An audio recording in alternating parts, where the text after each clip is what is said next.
this as we're live. Let's do it.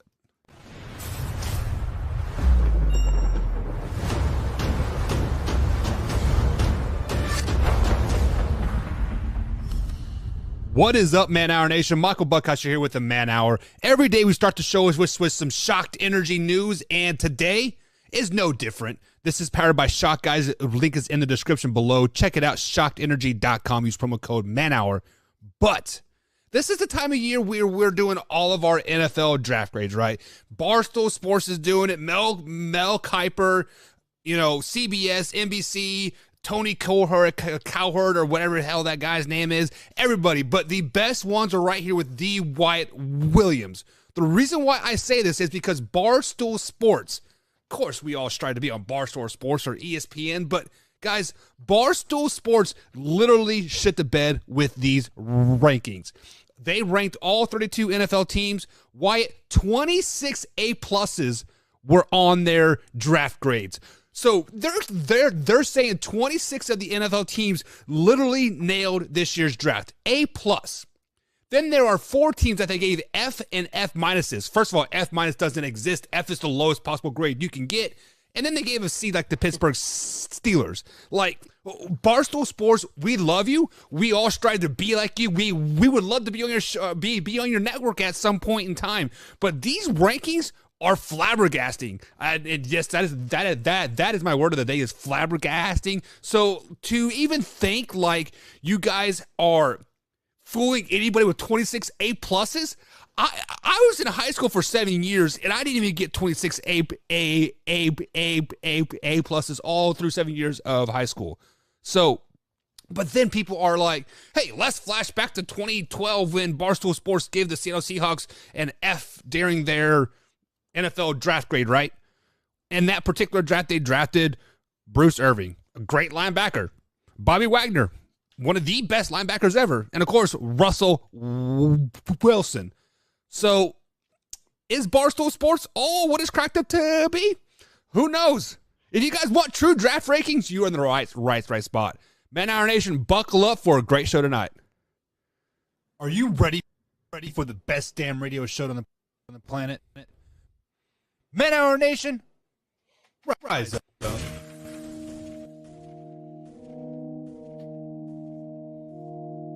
You don't want to be every time, no.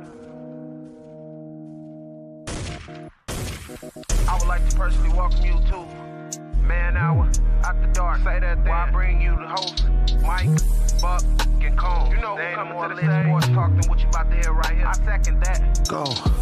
You know that it's us when we talking about sports. Giving you facts on the field to the core. Tune in, we need the support. 1 hour too short, then listen some more. On all your stations, not dropping no music. Stripes like Adidas, but Nike just do it. Down 4 in the 4th, we go for the win. Michael 2 seconds, we taking it in. Buck, Mike, and Combs. And Wyatt. Know what's going on. Man, now what? Yes, After sir. dark, no LA. We the big stars. singing. On 4th and inches, won't cut you short. Got the best talking, it's all sports. Buzzing more than buzz beaters. We coming live all through your speakers. Go. And what is up, Man Hour Nation? Michael Buckhouse here with the Man Hour. Be sure to head over to manhourradio.com and check out the merchandise page. We got fresh new merch. We got Team Buck merch. We got the Beastie merch here, and we got the Nana is my favorite shirt as well. That is dropping next week, so be prepared for that. Also, probably got to get some waffle merch out there because the man, the myth, the legend himself is back, the Wyatt Williams. So let's, without further ado, let's bring that luscious locks of hair onto the show. Wyatt, what's going on today, man? Nothing much. Just woke up this morning ready to talk about some sports. I hear Beastie has called upon myself for the NFC North draft grades, and I guess he doesn't agree with them. So it's official. Brandon Combs is delusional. If he wasn't before, he definitely is now. Yeah. So Beastie obviously was jumping in the Facebook chat last night, or yes, I keep thinking we're doing nighttime shows, Wyatt, but yesterday morning Beastie was in that chat and he was dogging your rankings left and right, and it was dreadful to see because he thinks the Chicago Bears are going to be some great franchise and some great team. And Beastie, what's up, man? How are you doing this morning, buddy? What is going on, Buck? What is going on, Man Hour Nation? What is going on, Mr. Hair? What's up, Wyatt? The hair. What's going on, Combsy? Not much, man. Not much. Look, I heard your little intro, and some of the stuff I said yesterday about the Bears was said in jest. Obviously, Don't let I him don't fool you, really Wyatt. think the Bears are going to be in second place in the division. Whoa. Hashtag waffle. Okay, so the boys have been back together for literally 36 seconds, and Combs has already waffled. We already had a hair bet, and then Wyatt just throws his locks of hair across the room, and my soul just melted because I'm envy of his luscious red hair. So you are telling me, Combs, that the Chicago Bears are not going to get second place in the division? No, look, I think the Bears they're in a rebuild, right? And, that was my problem yesterday with Wyatt thing. Because Wyatt comes at things from a fan's perspective, right? Like, he doesn't come at things from a position of reality. Did the Bears have a bad draft? No. Did they build around Justin Fields per se? A little bit, but not really. What they did was they rebuilt the secondary. They started to rebuild the secondary, which they desperately needed. They started to rebuild that defense a little bit, which they definitely need to do. And then they got him some help with the kid out of Tennessee, Jones. I really like this kid. He's great in the open field. And that's kind of the theme the Bears have gone this offseason. When they went out and get Byron Pringle, when they went out and get Equinemius St. Brown, they're going for speed on the wide receiver path, and they're going for guys who are good with yards after the catch, guys who can break tackles, guys who can make you miss in the open field. And that's how they're building around Justin Fields. The Bears aren't going to be any more than a 5 to 6 win team this season, and they know that. They're kind of going with that Cubs approach from back in 2011 when Theo Epstein took over with the, hey, look, I know we're going to be bad for a couple of years, but it's going to get better. We have to rebuild this thing from the ground up. And it started with Justin Fields, and then it went into this draft. I really liked the Bears draft. I really did. I thought the Bears had a good draft. And I'm not going into this saying, oh, well, why didn't they build around Justin Fields? They didn't build around Justin Fields per se, because they did that in free agency. And what was available to them at the time that they actually got the pick, which was at 39, there wasn't that top, wide receiver or top offensive lineman that was really there. And they went with the need.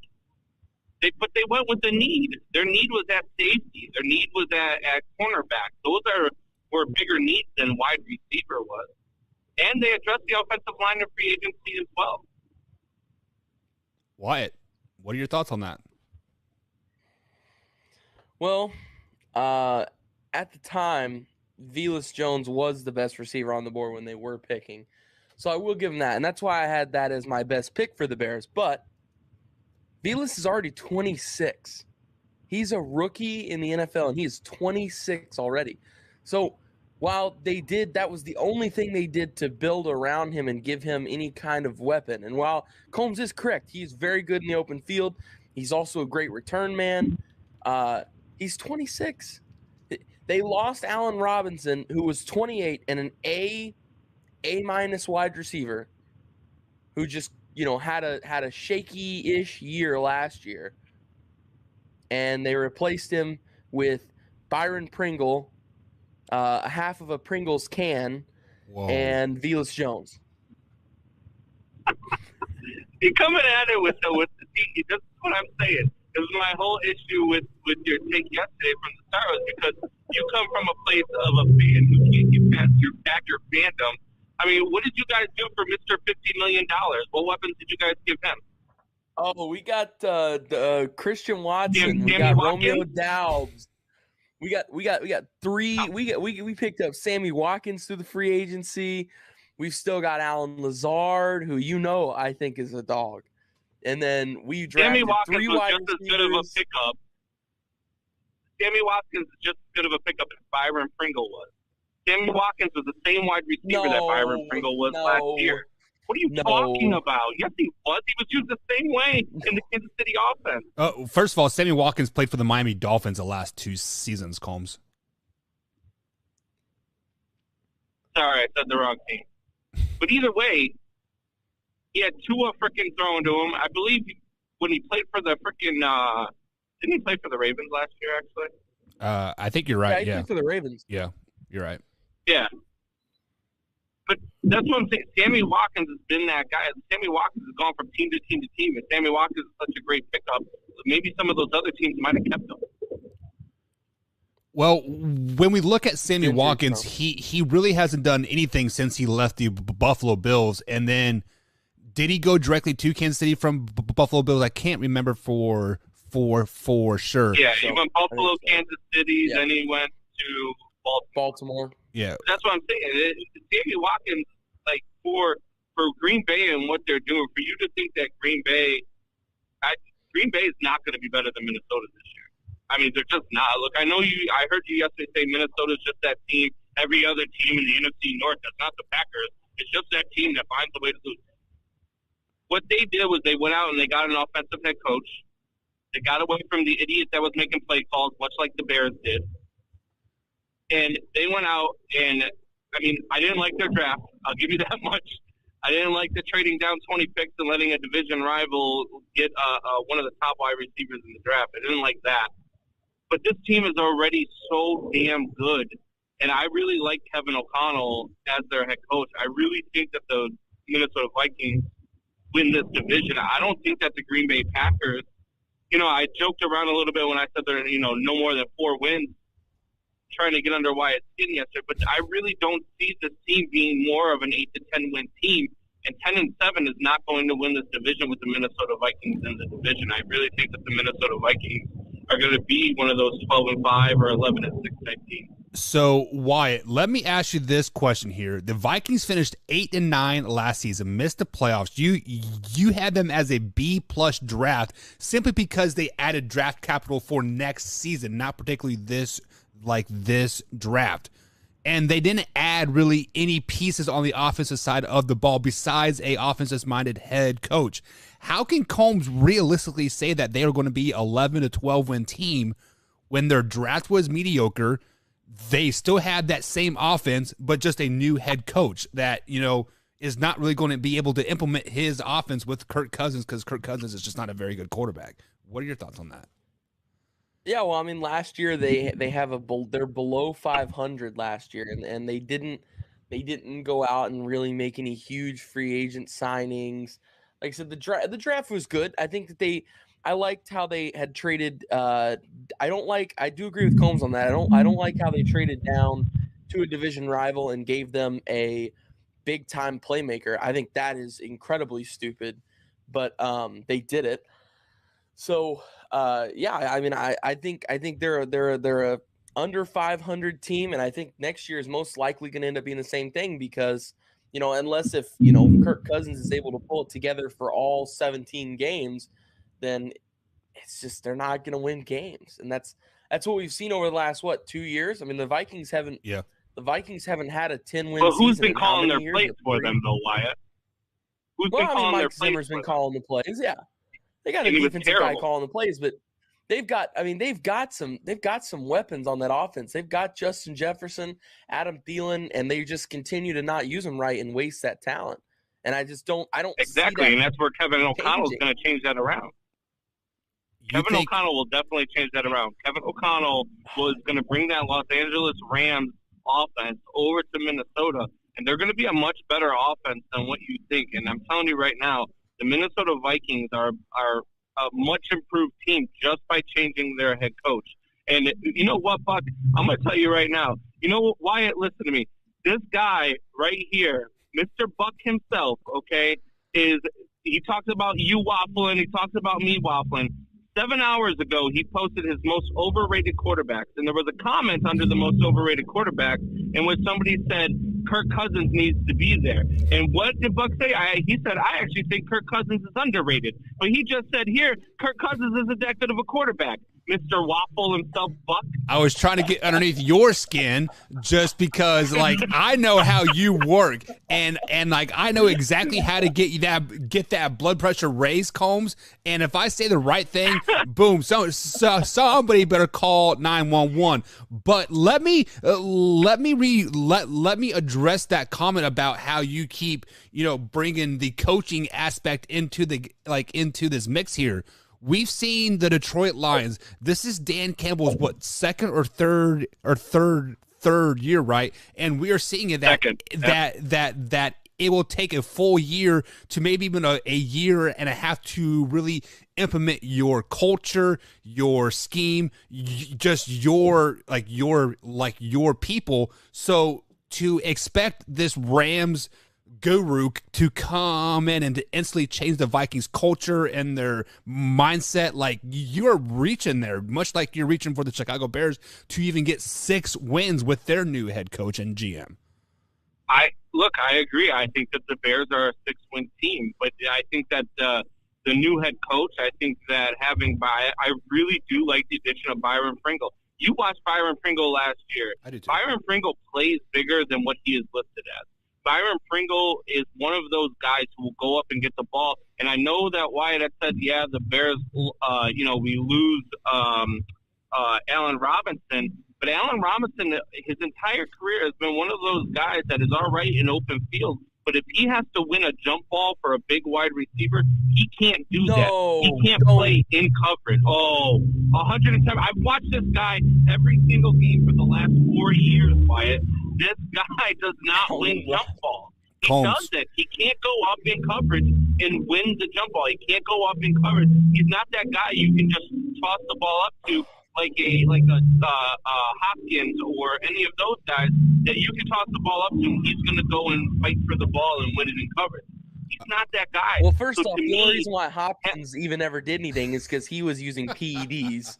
That's a terrible example. Oh, God. Here we go. It is. Here we go. So, Combs. Here we go. So Wyatt, what you don't know is Combs just bought a very, very nice new truck here, and we heard him really romping on that gas earlier. Combs, you realize gas is like $4.60 a gallon, right? You should ease into that accelerator. But listen to me. When I filled up my tank the other day, it's $4.59 by me, and what I did the other day was I was just under a half a tank, so I was like, you know what? Let me fill this up. It'll be cheaper than if I wait all the way, because I haven't really gone all the way down to E to fill it up. So I went. It was half a tank. It was $82. Yep. Hell, my Camry's costing that much to fill from empty to full. So I'm like, holy shit. So Combs, Wyatt gave the Packers a grade, the Lions an A grade, the Vikings a B plus, and Wyatt, what'd you give the Bears? You gave them a C, right? Yeah. Yeah. So what Imagine what are your thoughts on those draft grades? Like, are they spot on, or would you adjust them a little bit? I would give the Bears a B. Okay. I would give the Packers an A. I would give the Lions an A plus, and I would actually give the Vikings the C because of that trade with the Lions. That, to me, that didn't make any sense. Why they didn't stay at 12 and take that wide receiver to be on the opposite side of Jefferson and just stack that, because they don't need a receiver there. Well, they have Adam Thielen there. Yeah, you have Adam Thielen, but Adam Thielen's not getting younger, right? And you could have really had that dynamic 1-2 punch. And even if you throw Thielen in there, and to me, Thielen's getting older. Thielen's not that same guy. It's more of the what are we going to do next year, the year after, and all that. I really did not like the Vikings draft at all. So they're the ones I give the C. The Bears, it's because it's out of necessity. It's what they went out and they did. They saw what they needed. They went out and got what they needed, as opposed to, hey, let's go out and try to win maybe 1 or 2 more games this year by giving Justin Fields another weapon. So instead of being a 5 to 6 win team, will be a 7 to 8 win team and still miss the playoffs. No, they're thinking about building now in winning later. And that's what the Bears franchise has lacked for so long. And I'm really happy to see Ryan Poles, finally a GM, going out there and doing the right thing and building this thing the right way. Are we going to be bad this year? Sure. Is it going to be tough to watch from a fan's perspective? Yes. But for me, I'm excited to see what growth you get out of Justin Fields. Yes, I know you didn't go and get him a ton of weapons, but I like what they did with Byron Pringle and Equinemius St. Brown.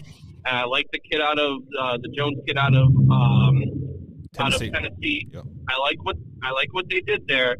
So I just want to see some growth. I want to see some movement forward and see what we can do, because who knows what Matt Eberflus is capable of doing with this team and what the offensive coordinator that he's bringing along is able to do with this offense. I want to see a system built around Justin Fields as opposed to a coach trying to bring Justin Fields to a system. Okay, so Wyatt, you've heard Combs kind of state his case of like how you should raise that Bears grade. He wants to grade off the curve there. Are you taking anything into consideration about giving them a higher grade after you heard his state there? Oh, because I like Combs and I've missed him, I'll give him a C+ instead of a C. How about that? There you go. C's get degrees. So, Combs. Homer. So, Combs, last night I did do a live show and I released my top 5 overrated quarterbacks in the NFL going into the 2022 NFL season. So, obviously, I have Lamar Jackson at number 1. Lamar Jackson is hands down the most overrated quarterback in the league. At number 2, oh my God. At number 2, I have Aaron freaking Rodgers. So I'm not saying that Aaron Rodgers is a bad quarterback by any means, but I'm saying $50 million for a first round playoff exit is kind of a lot of money. So what are your first initial reactions when you hear Aaron Rodgers is the second most overrated quarterback in the league going into 2022? Well, I think that's the most buck list we've ever had on this show. Because it's definitely a buck list. I don't know how you rate a former MVP who two-time MVP, still back. at the prime of his career. No, I'm talking about Lamar. And then Aaron Rodgers. Like, I agree with you. I think that the Packers paid the wrong person.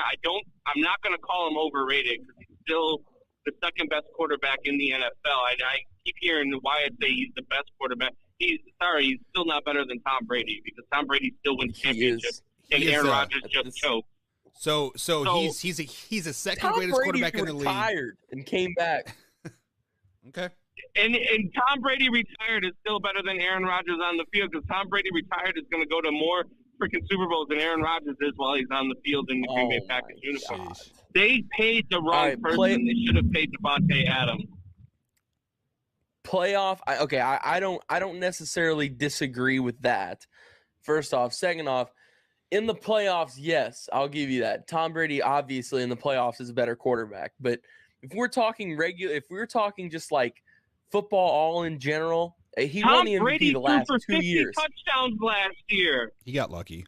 And Aaron Rodgers was the most valuable player in the NFL the last 2 years. Most valuable player. The most valuable player, MVP. He was the most valuable player in his own mind. But you know why he's the most valuable player? Because he whines and all the attention is on him. Even Aaron Rodgers, the quarterback of the Green Bay Packers, doesn't like the Green Bay Packers. And he's their damn quarterback. That's false. And they just paid him $50 million. That is very false. That's false. To pay him $50 million a year, he doesn't even like his own damn team, doesn't like the ownership, doesn't like the coach. I mean, like, I don't understand what they were doing. So your losses.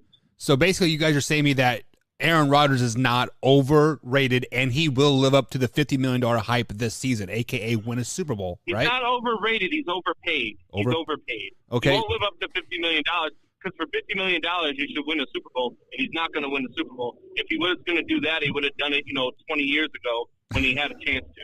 True. So number he did it. That's the only time he could win it. 12 years ago? All right, so Wyatt, number 3 on my list, I have Russell Wilson. Let Russ cook. I have him as a third most overrated quarterback in the NFL coming into 2022. What are your thoughts on that?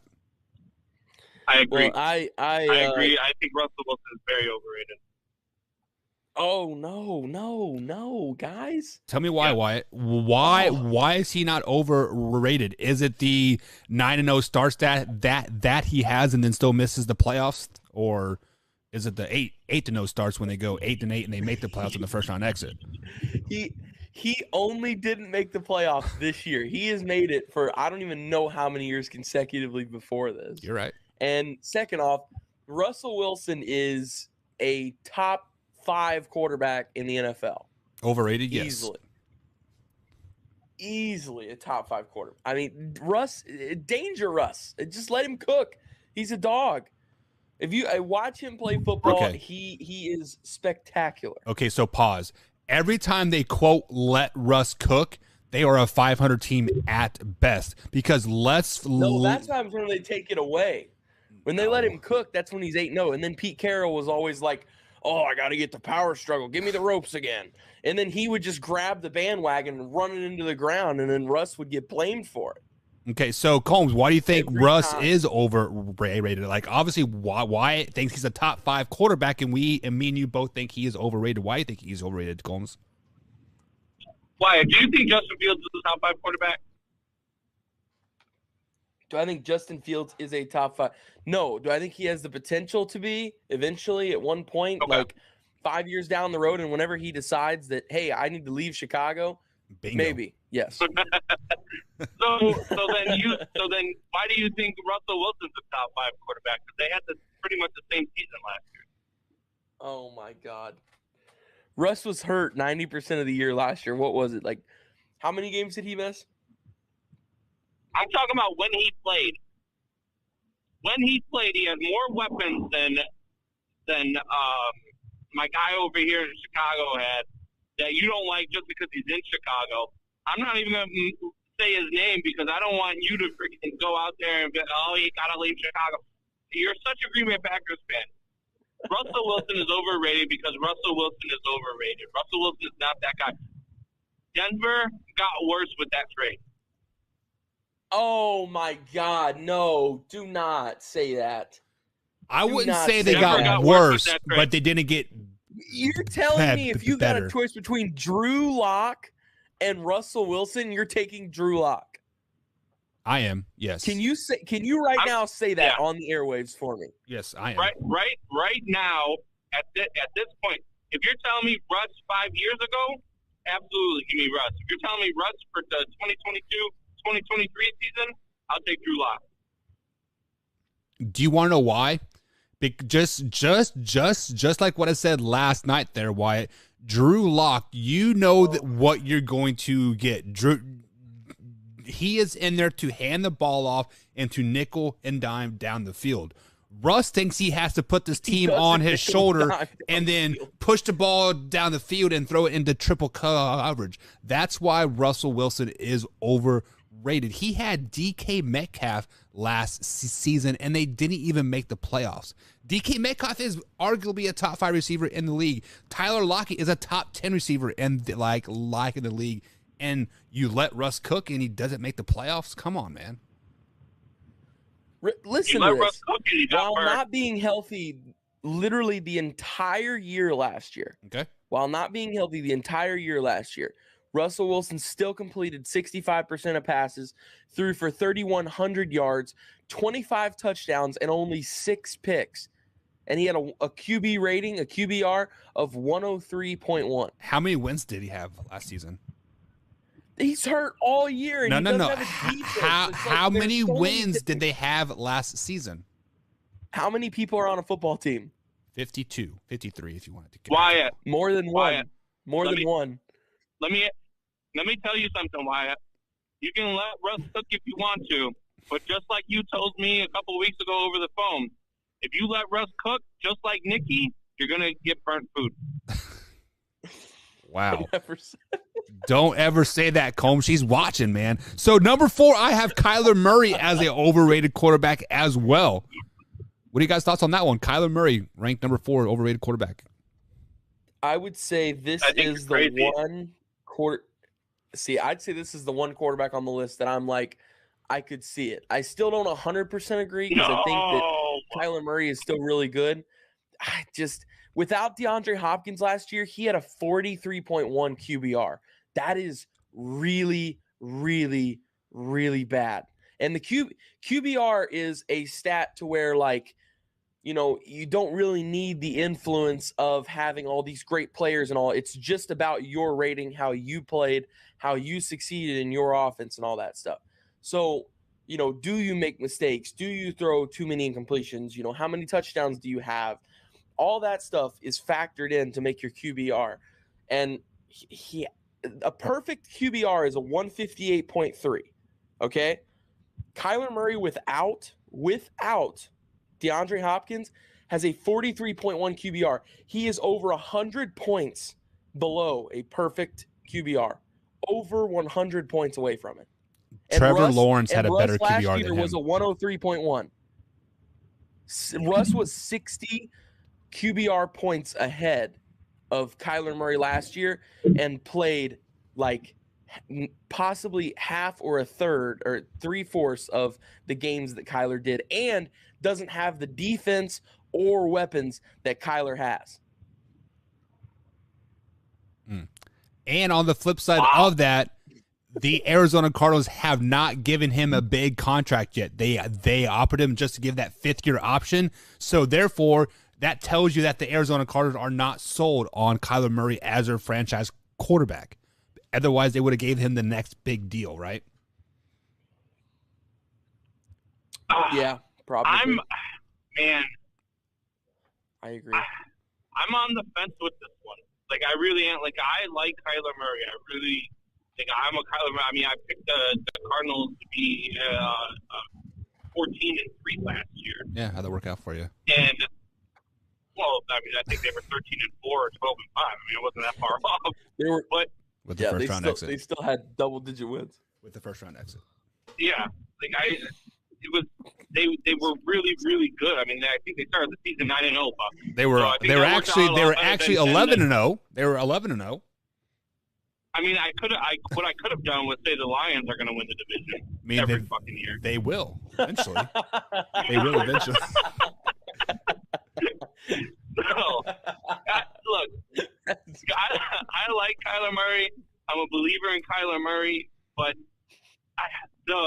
the way they got into that pass that he tried at the end of that game, in that playoff game, like I'm getting tackled, let me just throw it up underhand blind, like that was the playoff game that happened?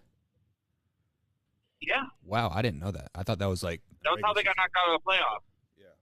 Yeah. Wow. Sorry, I forgot all about that. I don't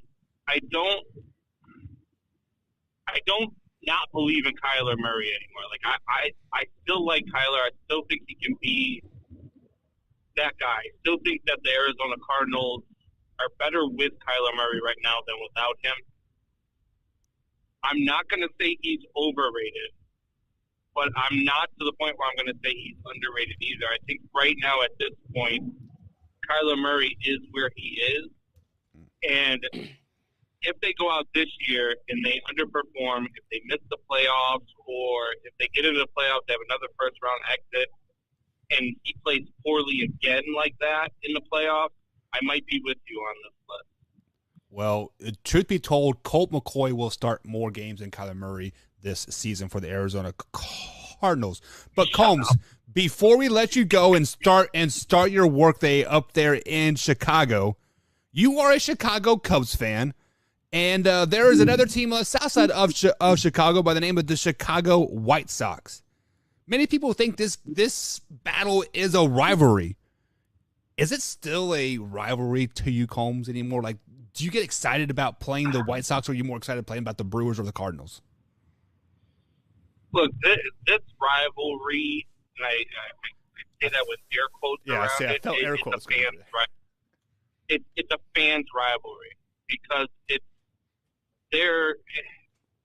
just not a rivalry. We play each other now. With this year, it used to be we play each other 6 times a year. Now we play them this year. We're only playing them 4 times. 2 games at Wrigley, 2 at guaranteed rate. And it's just not like – it's not that. It's not – there's no it's not a rivalry. It's for the fans. To me, it's fun to joke around with my friends who are White Sox fans and give them grief, when they're playing the Cubs, sure. But when they're not playing the Cubs, I like the White Sox. I like watching these guys play ball. I like how they play. I mean, Tim Anderson's one of my favorite players in the game. This just isn't a rivalry and shouldn't be a rivalry. I think that, when a team plays in a different league and you only play them a handful of times a season, and the only reason you play each other is because you play in the same city, that's not a rivalry. That's not a rivalry. It's for the fans. It's MLB thinking, hey, we can make some extra money here. I mean, the stands at Wrigley last night, I mean, it was 46 degrees at game time and it was raining. The stands were so empty. Pass. And it's just nobody was there, and it's not the same. Do I root for the White Sox when they're playing the Cubs? No, obviously not. I'm a Cubs fan, so I root for the Cubs. It's the Cardinals and the Brewers that I hate. The Cardinals and the Brewers that are the rivalry. The White Sox aren't a rivalry except for the idiot fans that want to get drunk and fight about their teams in the stands and get into fistfights and end up on YouTube. That was so stupid. So why you are a Cubs fighting? You are a Cubs fan. You root for the Cubs. You got a Cubs hat on right now. That you can put a ponytail to. Do you get excited about playing the White Sox? Or are you more worried about playing the Brewers or the Cardinals or any other team besides the White Sox? I mean, I second Combs. I mean, I think it's a bigger rivalry for the division rivals, especially with St. Louis. And the Brewers are a big rivalry too, but especially with St. Louis. So, yeah, I mean, our team right now, we brought in Stroman, and he's pretty much played like trash. He picked it up the other day finally. But before that, it was pretty much just Seiya Suzuki fighting all for our 9 wins that we currently have. So other than that, I could say Seiya's a dog, at least. Seiya. I'm getting a Seiya Suzuki jersey. Hey, Wyatt, that guy's do you different. agree with me? Like, for me, the biggest reason I hate the Milwaukee Brewers, Craig Counsell's face makes me want to kick puppies every time they put it on camera. I can't stand Craig Counsell's face, man.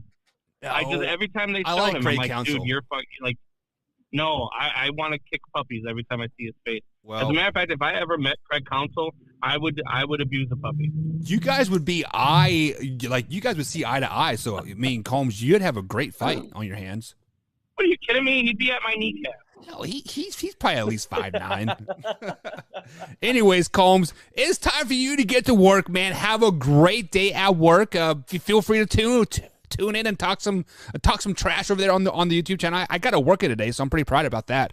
So Combs, any closing thoughts before we let you go and save the world and kill some puppies? Apparently, yeah. I got two things real quick. Wyatt, every time I get into my truck, I still have your damn glove in the back of the truck. I'm going to UPS today. I'm gonna send it out to you. I promise you, it's gonna happen today because I have to go to UPS for work anyway. But nice. The second thing is, Wyatt, I just want to congratulate you on everything that you're doing. I also want to congratulate you on all the regular season championships your team has won because you are so proud of how good they do in the regular season over there in Green Bay. So congratulations on all them regular season championships. Maybe one day you'll get to see a Super Bowl, when you're not in diapers. All right. And with that being said, Combsy, Combs, I appreciate it. Thank you, man. We will talk to you tomorrow, bud. All right, guys. Have a good one. All right, guys. That is Mr. Brandon Beastie Combs on the phone there. Beastie joins us every 7:15 right here, East Coast time, moving forward here. So, guys, we're up against the first break. On the other side of the break there, Wyatt, we got some burning questions. People hit me up on the old Twitter machine, and we got 6 burning questions that we're going to ask, and we're going to answer them. And then coming hour number 2, the infamous AFC North, breaking down those draft grades. That's right. We got the Ravens overrated. We got the Browns overrated. We got the Bengals overrated, and we got the best team in the division, the Pittsburgh Steelers. No, I'm totally kidding. But hour number 2, guys, AFC North rankings coming up here. But stay tuned. We got to take a break. We'll be right back after this.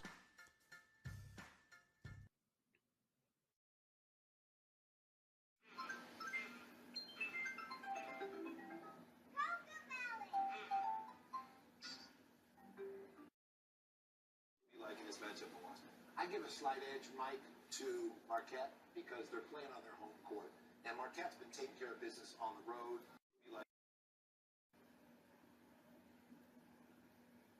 Are you ready for the best damn radio show on the planet? Man Hour Nation, rise up.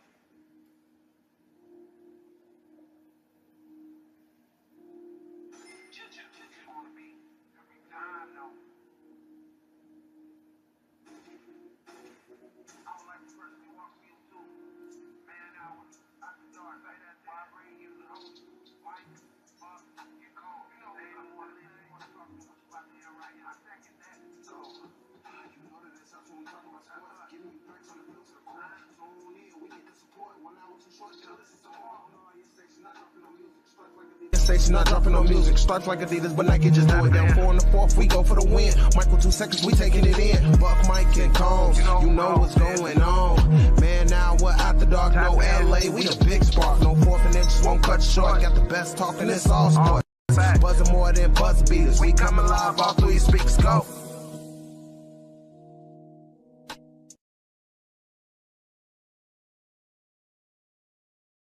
You're watching Man Hour.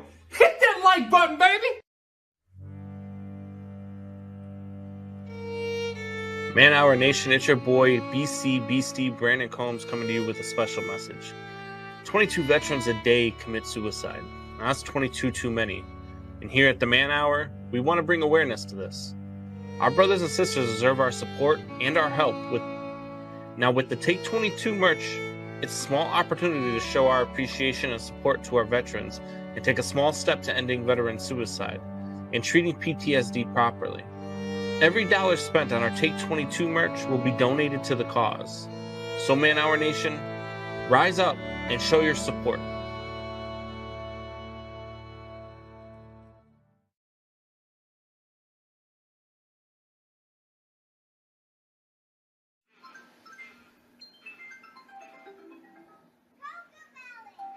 No, I didn't hear about that.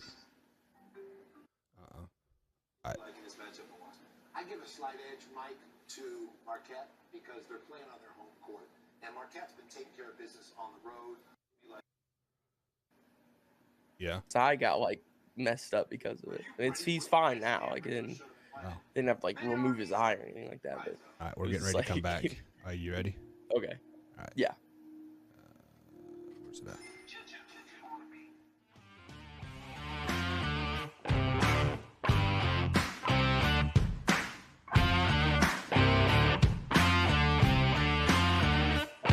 And welcome back to Man Hour, guys. Michael Buckheiser with the B. Wyatt Williams, guys. We are blessing your airways this morning. So, guys, if you be most inclined, head over to manhourradio.com. Check out the merchandise page. Check out the blog section.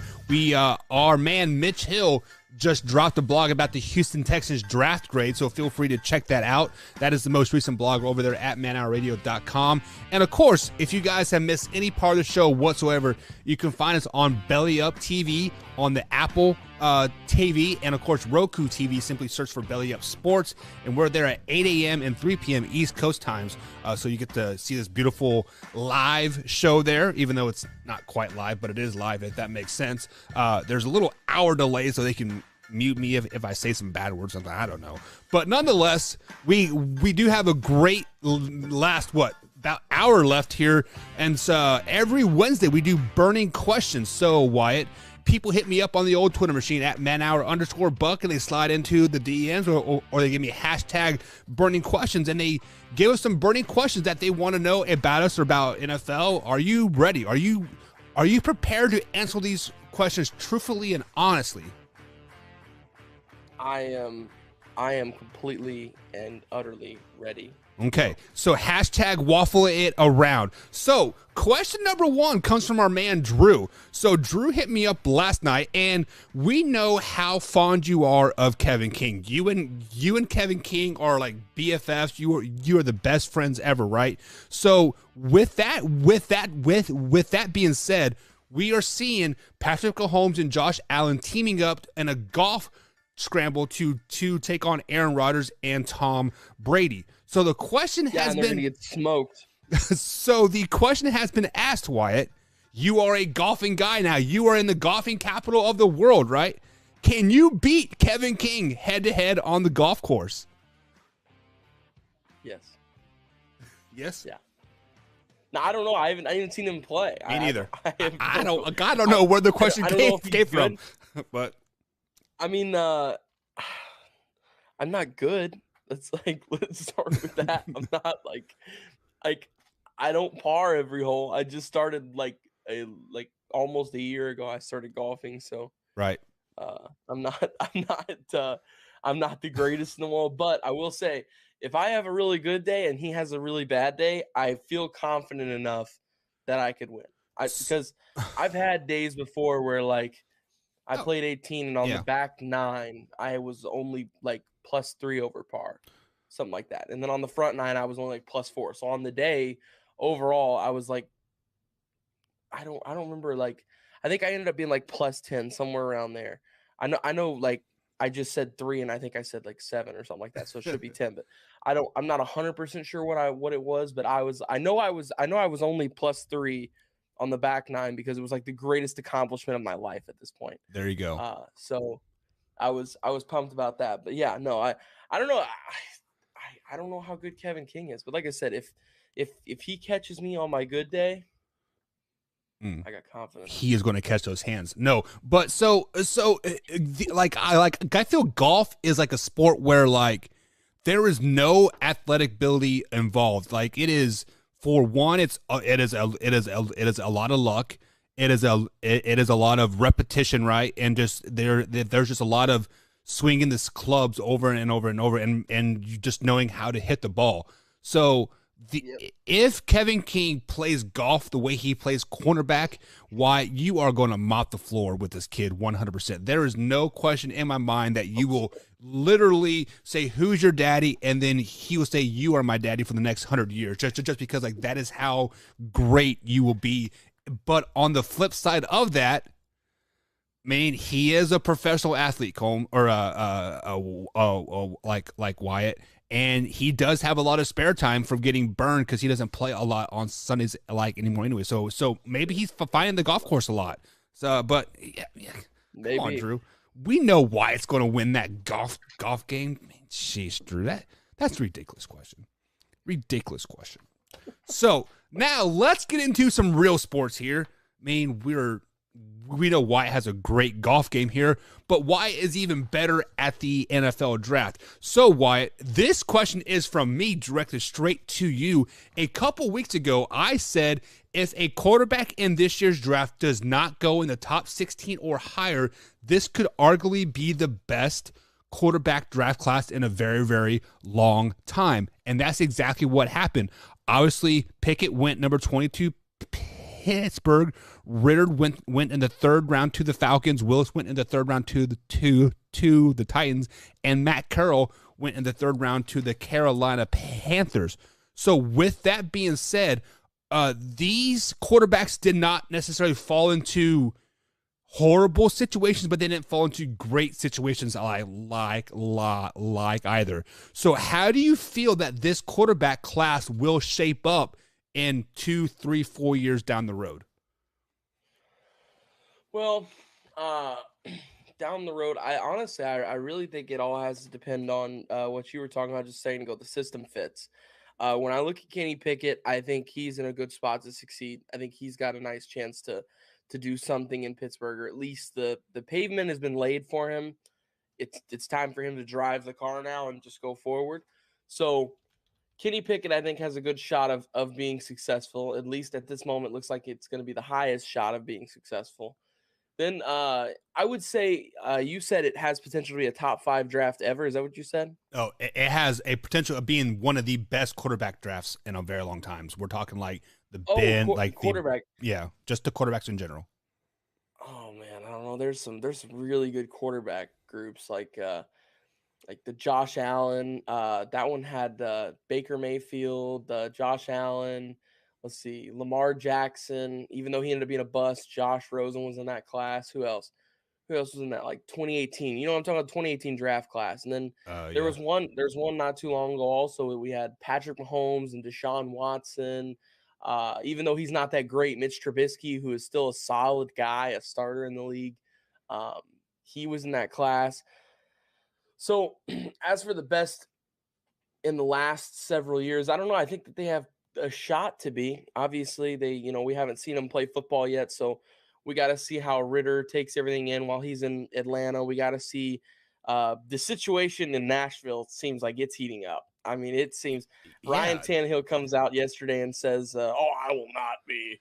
It's not my job to mentor all these people." And Kurt Warner That was actually got the pissed at him worst and thing said he something could on social possibly media. have said ever, It to be was honest with you. it was so sad. Basically, that right there was him signing off on like, yeah, you're gone, buddy. Like that was that moment for Tennessee. It was like, okay, well, we know like he's clearly not a leader now, and he's not, Right. team first kind of guy. So yeah, I liked what Kurt Warner said though. Kurt Warner got on Twitter and said, for all young quarterbacks, if old guys won't mentor you and they're being stubborn, something like that, he was like, you can text me anytime you want. I'm here for you, all this stuff. So Kurt Warner's a good guy on that. And yeah, so I mean, and then you look at Carolina, I think Matt Corral has a decent chance to start. Even some of the undrafted guys, you look at like Carson Strong, who went to Philly, EJ Perry, who also went to Philly. I think they've got a shot at being, backups for most of their career and being foundational guys. So, I mean, obviously we'll have to wait and see how this draft class, shapes up and see what's, how they play in their cities and everything. But obviously they got a shot. I will say though, for right now, I don't know if I had to bet on them being one of the top quarterback classes ever. I don't think I could, because like, you look back at like 83, they had let's see here, John Elway, Jim Kelly, and Dan Marino, Ken O'Brien as well. Right. You look at the 2004 class, Ben Roethlisberger, Eli Manning, Phillip Rivers. I mean, I just named 3 Hall of Famers right there. And Matt Schaub was also in that group. He's not, terrible by any means. Yeah. Let's see here. Just 71 a horrible is team, Joe right? Theismann. Yeah. Joe Theismann, Archie Manning, Jim Plunkett, Ken Anderson, Lynn Dickey. So there's just some great quarterback classes. Even Aaron Rodgers' quarterback class in 2005 wasn't too shabby. You got Aaron Rodgers, Alex Smith, Ryan Fitzpatrick, Matt Castle, Jason Campbell, Kyle Orton, and Derek Anderson. I mean, all solid guys who stayed in the league for a long time, and one of them ended up being one of the greatest quarterbacks in NFL history. So, when you look at if this quarterback class has a shot to be a top quarterback class ever, obviously they do, because they're quarterback class, and they're rookies. They've got their whole career ahead of them. We'll have to see what they're able to do with it. But if I had $10 to put on this class to be top 5 class ever, I'm not putting my $10 on it. But All right. I do like this class. I think this is an underrated quarterback class, and I don't think it's a great class, but I think it's a good class. I think people are underestimating it for how, I don't want to say how good it is. Well, one quarterback you are forgetting is my guy from the Kansas State University, Skylar Thompson. I cannot believe he fell to the 7th round, because I thought, he was going to get picked at least in the fifth round. But you used the term dog, and Skylar Thompson is a dog. This guy is tough as nails. He has like 17 arm surgeries in the last 4 years, and he is going to do well in the NFL if he gets a shot. So the next question here, speaking of rookie quarterbacks, last year we had a rookie quarterback class that was very highly sought out. A couple names that come to mind is Trevor Lawrence and Zach Wilson. So right here on the Man Hour, Tori said that Zach Wilson is complete trash. And myself and Combs deemed Trevor Lawrence to be a bust. And I think you were kind of on that bus, or like you were not on that bus train for Trevor Lawrence at like at all. But looking at the stats from last year, Zach for the Jets had 2,300 yards, 9 touchdowns with 11 interceptions. And Trevor Lawrence had 3,600 yards, 12 touchdowns, and 17 interceptions. Do you think this quarterback class will be the worst quarterback class ever from the 2020 draft with Trevor Lawrence, Zach, and all those other guys, Mac Jones, etc.? Ooh, do I think it's gonna be the worst ever? No. There's because you got like Mac Jones in that class too. You got to think we haven't even seen Trey Lance play yet.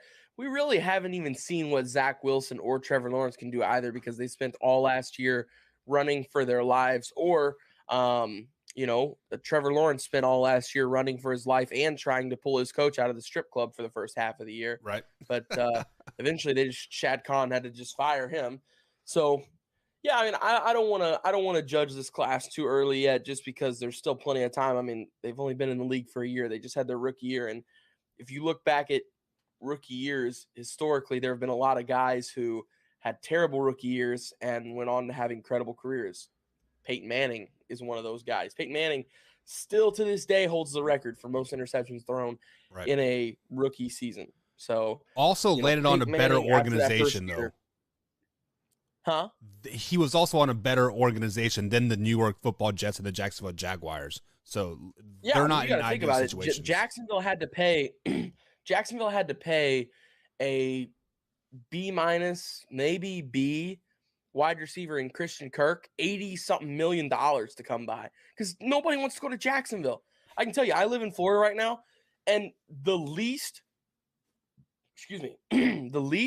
cool or wanting to go to or anything city in Florida or location in Florida is Jacksonville. Nobody here talks about Jacksonville. All my friends are like, "Oh, I'm going to Tampa for the weekend. We're going to the beach. Oh, I'm going to Daytona Beach for the weekend. Oh, I'm going to Fort Lauderdale. Oh, I'm going here. You know what they never say? Oh, I'm going to Duval County, Florida, to Jacksonville. Nobody ever says that. So wait. Jacksonville is actually in Duval County, like that's why they say hashtag Duval. Yeah, that's why they say Duval, because it's in Duval County. Oh, that's so dumb. That is so dumb. Okay, that makes me hate the Jaguars that much worse. Oh my, that is so much worse. That is so much worse. So horrible. So why, like I said, every Wednesday we have a list of burning questions here, guys. You can get me up on the burning questions at manhour_buck on the old Twitter machine. Slide into those DMs or give me a hashtag burning questions with and then at me. So why the next burning question that we have here, you are obviously an Aaron Rodgers fan. You are a Green Bay Packer fan. Aaron Rodgers purchased some land in Nashville this off season. So the burning question is, will Aaron Rodgers finish his career somewhere else? No, I don't think so. He just signed that huge deal, and I think that deal was just a placeholder. I don't even think he finishes that deal. You know, for the last 3 seasons, he's been, semi-uncommitted to football in the off seasons and stuff like that, and kind of had to take a step back every single year and decide if he still wants to play. And I don't doubt that happens again next off season if we lose in the NFC Championship or divisional round. I don't think that won't happen. Again, that he'll rethink everything. So I think that whole deal was literally just a placeholder, just to make sure that he finishes his career in Green Bay. I think he plays 2 more years. I think he takes 2 more good stabs at a Super Bowl. And then if he can't get it, then I think he just realizes, like, hey, I had an incredible football career.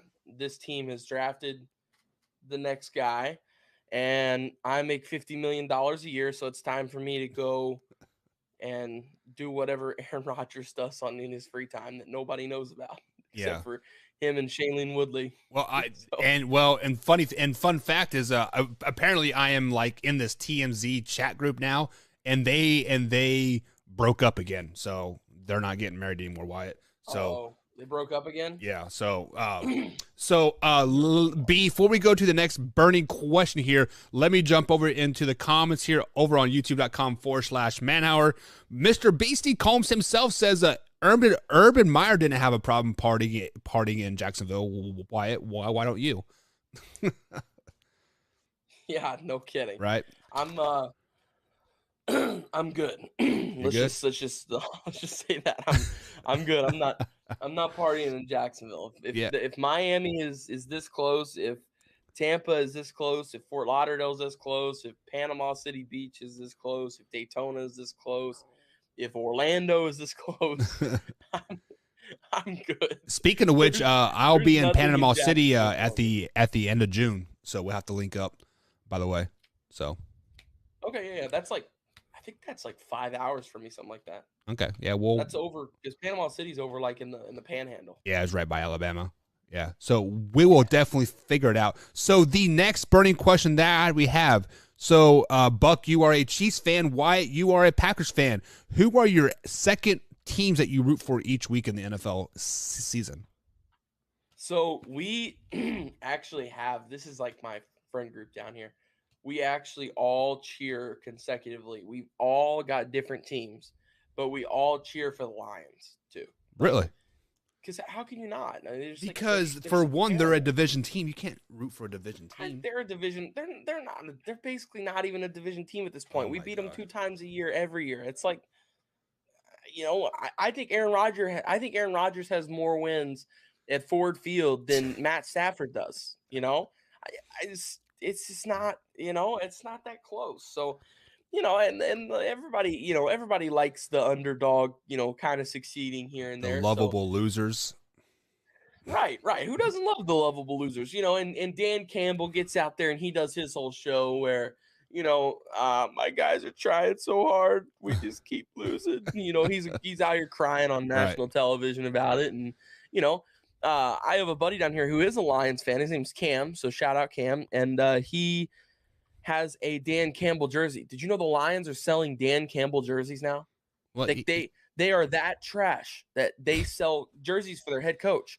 Like they're like, look at our head coach. He cries when we lose. He really cares about us. Look.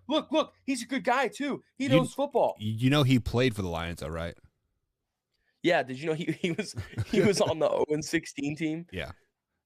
Did you know that? Definitely know that. He was literally there before and after the Stafford era. The year he played for the Lions was the last year before they got Stafford because they went 0-16 and had the first pick and drafted him out of Georgia.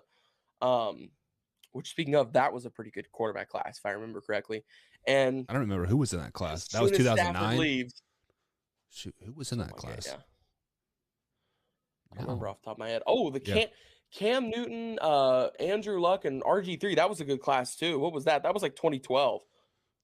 I don't remember, to be honest with you. Matt Stafford, QB. Combs says, shake my head. You can only root for one team. Why? Oh, yeah, and I only root for one team. I'm just saying, like, as collectively as a group, we all find it funny to root for a team that only has 2 wins. So you should root for the Bears this year. And then Combs comes back with you and says, Dan Campbell's jersey is no different than selling a Packers jersey with Aaron Rodgers on it. I don't quite understand that. Here's this quarterback class. Let's see here. So Mark Sanchez was a part of it. Arguably one of the greatest rookie quarterback seasons ever. Yeah. Josh Freeman, who had a nice little stint in the NFL for a while. From the Kansas State University. Quarterback. Yeah, from there. It was a decent quarterback for Tampa Bay. Josh Freeman was a little nice. Let's see here. Pat White was in that class. Stephen McGee. Rhett Bomer, more nothing.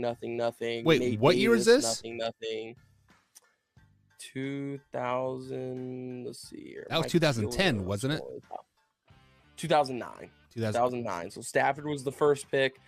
Then Sanchez went 5th overall, and then Freeman went 17th. Then another quarterback didn't get taken to the second round. But let's see here. I think that was my sophomore season at Kansas State. There you go. Fun fact. Let's see here. Keith Null. Yeah, Curtis Painter. There's not. Honorable mention. Let's see the honorable mentions.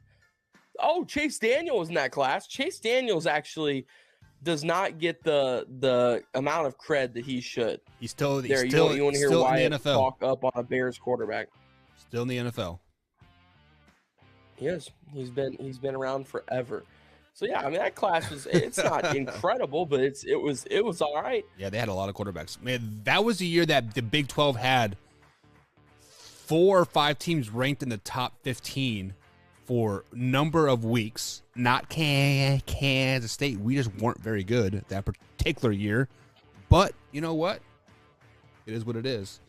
I still got knocked out and got a concussion. But anyways, guys, it is time for a break. We are up against the next break here on the Man Hour. On the other side of the break, we are going to break down the dreaded AFC North, the draft grades. Is it the best draft grade out there per division?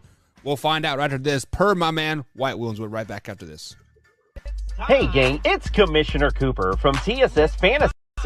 We are the fantasy show of the people. That means we give the people what they want. Expert fantasy advice, leading medical and legal analysis, free contests, and innovative games to keep you entertained. Watch us live with the Tiki Live app on the Belly Up Sports channel, subscribe to us on YouTube, or follow us on all social media platforms. Visit tssfantasy.com today for all the latest updates from the fantasy show of the people. We put the fun in fantasy. Yeah! I use mayo over sour cream, yeah. Right. That's because you have high cholesterol. Okay. If you drafted Julio Jones, you got ghosted.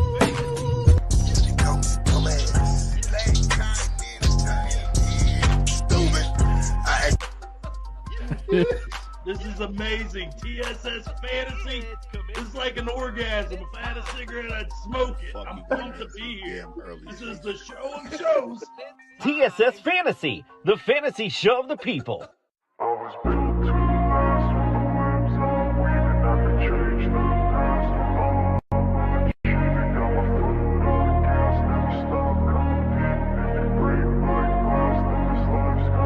I wanna be the best in the game, invest in my name, check no restraints, I'm obsessed with the pain, I ingest, I retain, assess and I change, possessed by the thought I'll be free one day from society's restraints, money, clout and fame, mud, disease, a plague, we all love to hate, have to play the game, have to make a name, all our insecurities are on display. This is war with the enemy, think that it was meant to be, living in a time where disease is on every screen, I won't let them fester me, I know most are festering, negativity is a plague for the mentally weak, no mercy, all I got is working, never stop searching, never quench the thirsty, I'm toxic and psychotic, with this logic, you can't stop it, it's been chronic, since I was a boy, so neurotic and chaotic, go! To last with the webs I'm weaving, I could change the past with all I'm achieving, got my foot on gas, never stop competing, if you break like glass, then this life's gonna eat and make this.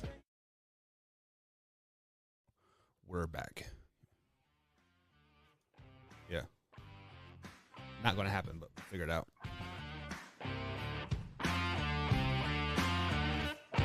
And welcome back to the Man Hour, guys. Michael Buckeister along with the Wyatt Williams. You can find me on Twitter at manhour_buck. You can find Wyatt at _Wyatt Williams, guys. Be sure to give us a follow on the old Twitter machine. And Drew is a little bit bitter that Kansas State picked up Nebraska's quarterback, but we can talk about college football tomorrow a little bit. But why it is time to break down some more draft grades, and we're going to stick to the North, but we're going to flip to the AFC side this time, and we're going to start with the Baltimore Ravens. Baltimore Ravens went 8-9 last season. They traded Hollywood Brown to Arizona during the draft, and Lamar Jackson had an injury-riddled season. But how'd they do in this year's draft? Well, like you said, starting off with the Baltimore Ravens, I was really, really, really impressed. It was a Baltimore Ravens draft. That's pretty much what it was. Guys who shouldn't have been there were there when they needed them, and they just hit it out of the ballpark like they always do. They're incredible at drafting. They got arguably what could be the best prospect in the whole draft in Kyle Hamilton, safety out of Notre Dame. They got him at the 14th pick. Tyler Linderbaum, who could be the best offensive lineman in this draft. He's a center as well. He went round 1, pick 25. So I had another steal there. David Ajabo, this is a huge one here. The second round pick for them, edge out of Michigan. He was actually supposed to be a first-round pick, but he's had some injury stuff that caused him to fall to the second round. So instead of spending a first-round pick on him and, risking injury and all that, you just spend a second-rounder on him, and you get a guy who's a first-round guy who has some injury issues, but you get him at a discount. So it all really works out. After that, Travis Jones, nice pickup. They added some depth to the offensive line. They added some depth to the tight end position, which I scratched my head at that a little bit, especially when they took the second tight end. I like likely. I like likely more than I like Collier. So I think I would have taken likely and not gotten Collier. I would have gone a different direction because you've already got Mark Andrews. So there's no, yeah, you can add tight end depth, but after that, they weren't really, it wasn't like yesterday where we were talking about the Lions and, they had TJ Hawkinson, but after that, it was pretty much just nothing.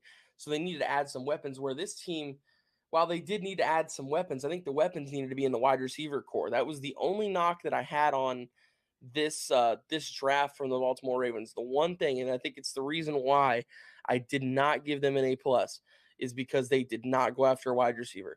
And all they did was trade away their best wide receiver. So, I mean, while they did get another second round or another first round pick, and they ended up taking Linderbaum with it.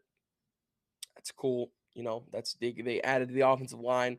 Wide receiver was a huge need in this draft already, and then you take away Hollywood Brown, and that just makes it an even bigger need. So now they're kind of stuck in a spot where they're going to have to rely. Or I will say this, I'm realizing this now, maybe this is them kind of like fully committing to the run game too. Maybe this is them saying like, hey, look, we traded away, we're going to get a guy who can block.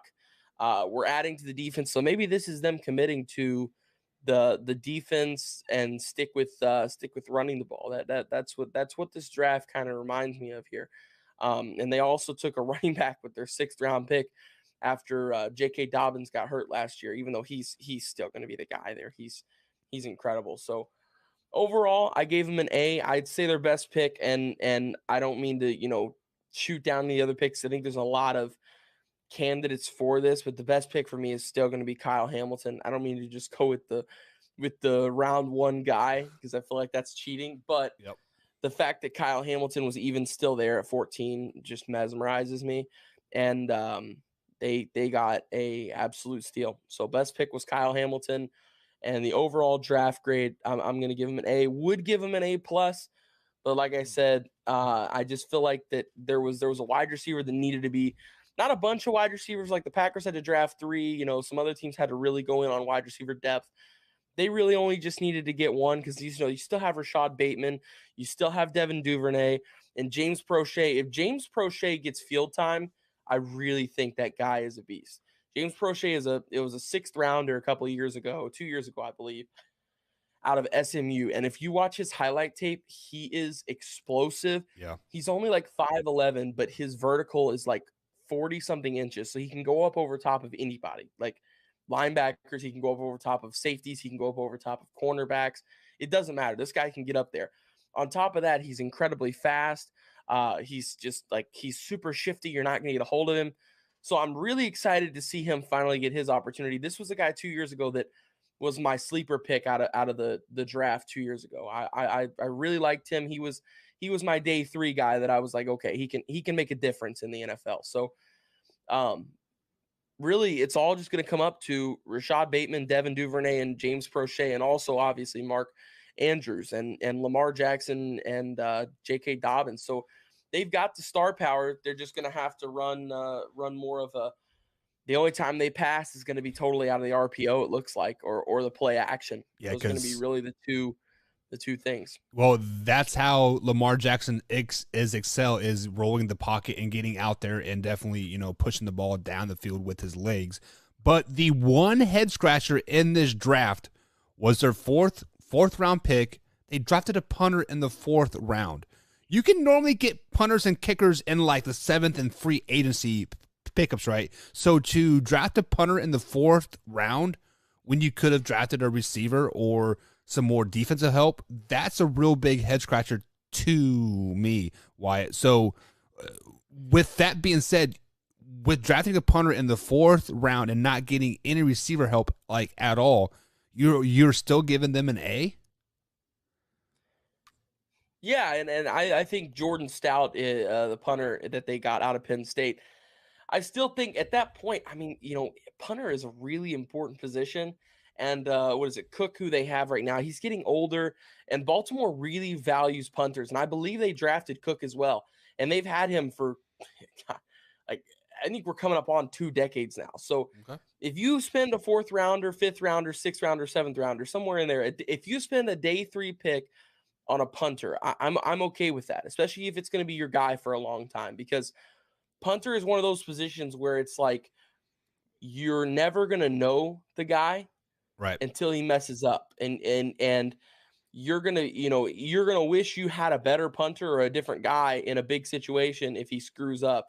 But if you've got a guy like Jordan Stout, who's got a lot of potential to be a really good punter for a long time in the NFL, I really think that's a big addition and something that's vitally important and going to be overlooked for how important that it is to have. Because like I always say, it is much better to have something when you need it rather than to need it and not have it. So exactly. I like this. This will put Stout underneath Cook as well for a few years. Let him kind of learn the ropes for a year or two, and then they can make a very smooth transition. Cook can retire or go elsewhere, do whatever he wants, and then it'll be time for Stout to take over, and the Stout era of punting will go on in Baltimore. Okay, so I am really glad that you justified that pick for me there, and you definitely changed my mind a little bit. So sticking to the AFC, the AFC North here, the next up is we do have the Cleveland Browns. The Cleveland Browns did go 8-9 last season. They missed the playoffs, but they had a very active offseason. They picked up Jacoby Brissett, and they also picked up Deshaun Watson in that quarterback room, so giving them basically 3 starters right now in the quarterback room. However, they did have a draft still. So how did they do in this year's draft? I would say this was one of the more underrated drafts. I don't think that this was an A by any means for this group, simply because they really didn't have a lot of options to pick to get A guys. Their first picks were in the 3rd round. So they didn't have a chance to get those star guys. But I will say, with what they had to work with, they did a really good job. So like you just talked about, they used the picks that they traded away to get Deshaun Watson. So you get your guy, you get your quarterback. That's settled. Now you got to find something to do with Baker Mayfield. But looking at this draft, I do like what they did with what they had to work with. First off, wide receiver was an issue for this team, and this has been something since even before Odell Beckham Jr. left. And David Bell out of Purdue is a really, really solid wide receiver. I think he's a guy who can come in and he can start for you right away. And he is a guy who you can have in your lineup for a long time. I don't think he'll ever be a A+ wide out, but he's just a guy who's going to come in and he's going to be a B+ guy for you every single day. He's going to work hard. He's going to catch balls and he's going to score touchdowns. And that's really all that matters for that one. After that, if you look, Cade York, LSU kicker, this was several underrated picks in this. This is one of them. Cade York, we were just talking about a punter. Now let's transition it to kicker. We all know the struggles that we've seen kickers have, especially in the recent years with kicking, because they made extra points harder. They moved it back. Really, the only position that it hasn't got easier on over time is kickers and punters. So you need a solid guy. And last year, Evan McPherson was taken to the Cincinnati Bengals. So the Cleveland Browns looked over and they were like, oh, hey, look, they had a lot of success drafting a kicker. Why don't we go do the same with a kicker who is really good and can be a guy who will stick in the league for a long time and can stay with us for a long time? So with their 4th round pick, they went and got Cade York, kicker out of LSU. And I think he's the best kicker in this draft. And like I said, I think he's a guy who we'll see around the league. The Browns are hoping in a Browns uniform for the next at least 10 to 15 years. I think he's a solid guy. After that, I was a little confused with this addition, but let me say it's still an underrated addition. I was still surprised and still liked their 5th round pick with Jerome Ford, running back out of Cincinnati. First off, he's already in Cincinnati. He's an Ohio guy. He understands the culture there with football and everything. So he is ready to go to play for Cleveland and be a win now kind of guy. Now, here's what I didn't understand. If you look at the Browns running back room, they've already got Nick Chubb. They've already got Kareem Hunt. They've already got Dearness Johnson sitting behind that, and then one more running back I don't remember off the top of my head. But their fourth running back. I don't remember what his name is, but since then you add Jerome Ford to the running back room, which is a nice addition out of Cincinnati, as well as Michael Woods, wide receiver out of Oklahoma, their 6th round pick. I think he's a really flashy guy who has some returning capabilities, and I think he could add to this team. And then just overall, they added a lot to the D line, and they add a little bit to the offensive line for some pad there. But the main storyline of the draft here is that the Cleveland Browns pretty much drafted Deshaun Watson. That was how I saw it. They spent the 1st round picks on Deshaun to be able to get their quarterback. So, the Browns have always historically struggled with the quarterback position and drafting quarterbacks and all that. So I guess they're like, okay, after 100 tries, I guess we've learned our lesson. Let's just trade for a good quarterback. Yeah. So that's what they did. They've acquired Deshaun Watson. Like I said, they don't have any 1st or 2nd round picks because of it, but with the stuff they had to work with, I think they got some really solid guys overall. And their best pick for this, I'm going to surprise everybody right here. I'm going with 4th rounder Cade York, kicker out of LSU. Like I said, he's going to be a guy that could be in Cleveland for the next 15 years. And if you take somebody in the 4th round and they're with you for 10 to 15 years, that's a success to me. That's a huge success to me. So the addition of Cade York is absolutely huge for them. I'm really excited to see what he can do for this team and what he can add to the special teams room. So my best pick is Cade York. And overall draft grade, ready for this? I'm ready. I give him a B. You give him a B. Solid B. I do like that solid B. So just to add to your point here, I did look up their roster. Their 4th running back that you're referring to is Jerome Ford. I don't know much about him, but I did see him play a couple snaps last year. But I feel like they drafted a running back because of the injury of Nick Chubb last year. You don't quite know how he is going to come back, and Kareem Hunt is on his final year of his contract. He has been signing these 1-year prove-it deals with the Cleveland Browns over and over and over. So to take words out of your mouth, it's better to have something when you don't need it and need it when you don't have it, right? So it's definitely a questionable pick because you do now have 5 receivers in that room, but somebody's got to go at the end of the day. Also, let's not forget that the Cleveland Browns did pick up Amari Cooper as well in the off season, so that is a very flew under the radar trade there as well. So moving on to the next team here, we do have the Super Bowl runners-up in the Cincinnati Bengals. Their regular season was 10-7, and obviously they were a Super Bowl loss to the LA Rams. So Wyatt, how do you think they did in this year's draft? I was actually pretty impressed with this one as well. I feel like the AFC North did a decent job as well with their drafts. First off, I think one of the most underrated 1st rounders in this draft is Daxton Hill, safety out of Michigan.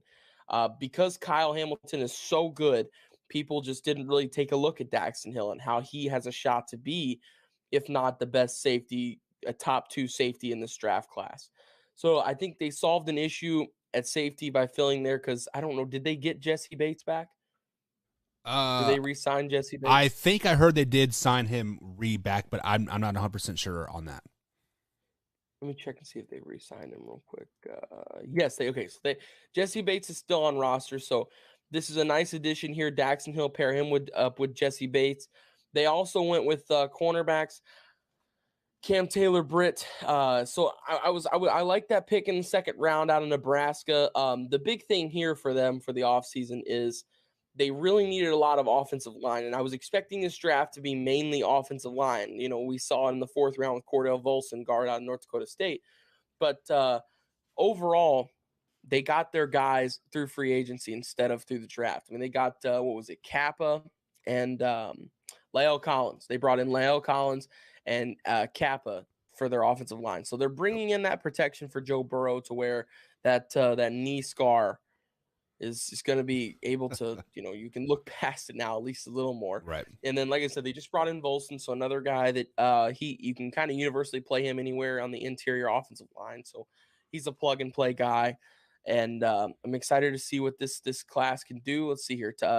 Tyson Anderson, safety out of Tulsa, 5th round pick, not a bad addition there. And then Jeffrey Gunter, the edge out of Coastal Carolina with their 7th round pick, just adding somebody on that defensive line, more pad there. So I will say their best pick, once again, I keep on saying this, but I hate going with the first rounder. I feel like that's cheating. But nothing really on their draft card here just stands out to me like Daxton Hill does. I mean, Daxton Hill is a great coverage safety who can also do a little run stopping for you when needed. So I really like Daxton Hill. I like the way he plays. He's all over the field. He's a safety. He does what he's supposed to. Exactly. And I think he's going to be a really good addition to this Bengals defense. So people in Cincinnati are going to be excited about Daxton Hill. So that's my best pick for them. Well, and then just to add to your point there, Wyatt, this guy was supposed to be a top 15 pick, and he kept sliding down, and sliding down. So, I mean, it was a steal, like on the 31 there. So, yeah, I didn't mean to interrupt. I just wanted to add that point in there for you. No, you're good. No. I think a lot of safeties for some weird reason kind of fell this year in the draft. I mean, we even saw. I thought for sure there was no way Kyle Hamilton was making it out of the top 10. Yeah. I was going to be surprised if he made it out of the top 7, but I was going to be like really surprised if he made it out of the top 10. And then when he went 14th, I was just like, you got to be kidding right now. Especially whenever you had the Vikings at 12, and they traded down to Detroit.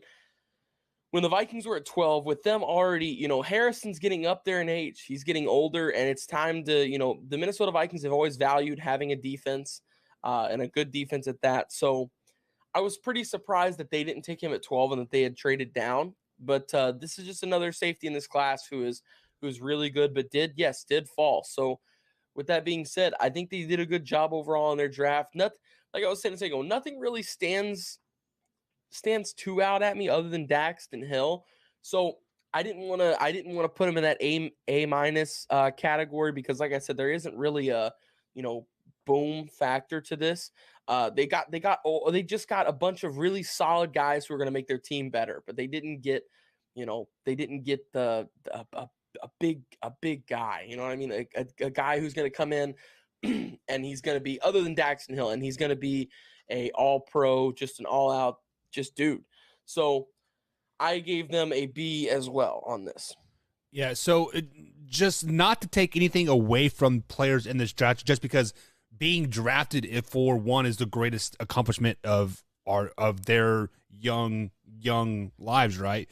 Just besides the top 3 or 4 picks, Wyatt, there was that no big player out there that was going to like make that huge splash. Like there were just a bunch of really good players that are going to be in the NFL for a really, really long time. I feel like this is just a solid class from top to bottom, and like that's why there was none of that big splash factor per se.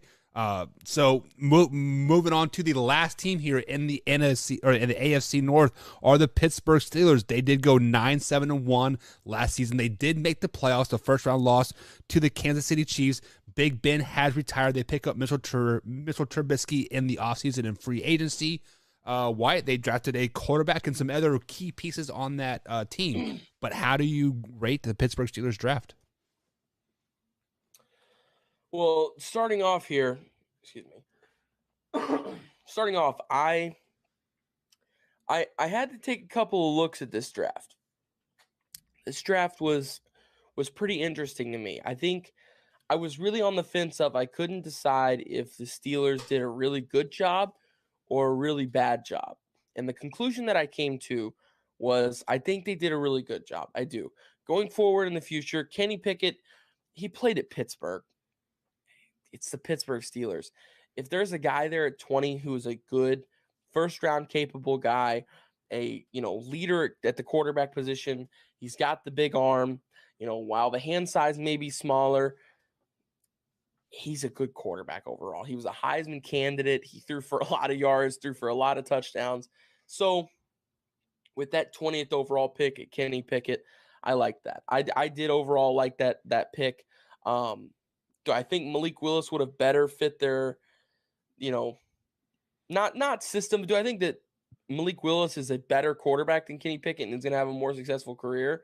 Now that he fell to the Titans, maybe not. But if he would have went to the Steelers, I do think he would have been better. But Pittsburgh went with Kenny Pickett, which I do understand. Like I said, it's the Pittsburgh guy. You kind of have to go with him. So overall, I liked their first round selection. The second round and on is really where it gets interesting, though. So round 2, pick 52, they get George Pickens, who is a menace to society.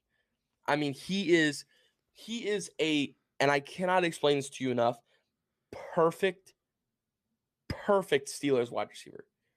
Absolutely perfect Steelers wide receiver. Because look back at Steelers wide receivers.